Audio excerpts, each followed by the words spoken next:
নমস্কার বন্ধুরা, আপনাদের আমাদের দোকানে আহ, স্বাগত। আমাদের দোকানের ওয়েবসাইটটা আপনারা জানেন, www.amaderdokan.in, এবং আমাদের যেটা হোয়াটসঅ্যাপ নাম্বার 9333709046। আপনারা এখানে অর্ডার করে আপনাদের প্রয়োজনীয় জিনিস নিতে পারেন। তো আজকে যে প্রোডাক্টটা দেখাবো সেটা হচ্ছে প্যারি গার্ডেনের roll on liquid ink roller পেনের রিফিল। তো এই পেনটা আমাদের এখান থেকে অনেকেই নিয়ে গেছেন, খুব সুন্দর একটা পেন।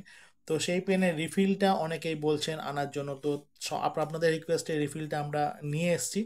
পেনের এই রিফিলটা আপনারা আমাদের দোকানে এখন অ্যাভেলেবেল আছে, পেয়ে যাবেন। এটা অরিজিনাল প্যারি গার্ডেনের রোল অনের যে পেনটা, তার রিফিল। এই রিফিল আপনারা ব্লু ইঙ্কে পাচ্ছেন। এই রিফিলটা আপনারা আমাদের এখান থেকে সংগ্রহ করতে পারেন, এবং আপনার যে পেনটি আছে তার রিফিল কালি শেষ হয়ে গেলে এই রিফিলটা ইউজ করে আপনার পেনটাকে আবার ইউজ করতে পারেন। তো আমাদের দোকানে আপনারা অবশ্যই আসুন, এই রিফিলটা আপনার অ্যাভেলেবেল আছে, আপনারা পেতে পারেন। নমস্কার, থ্যাংক ইউ।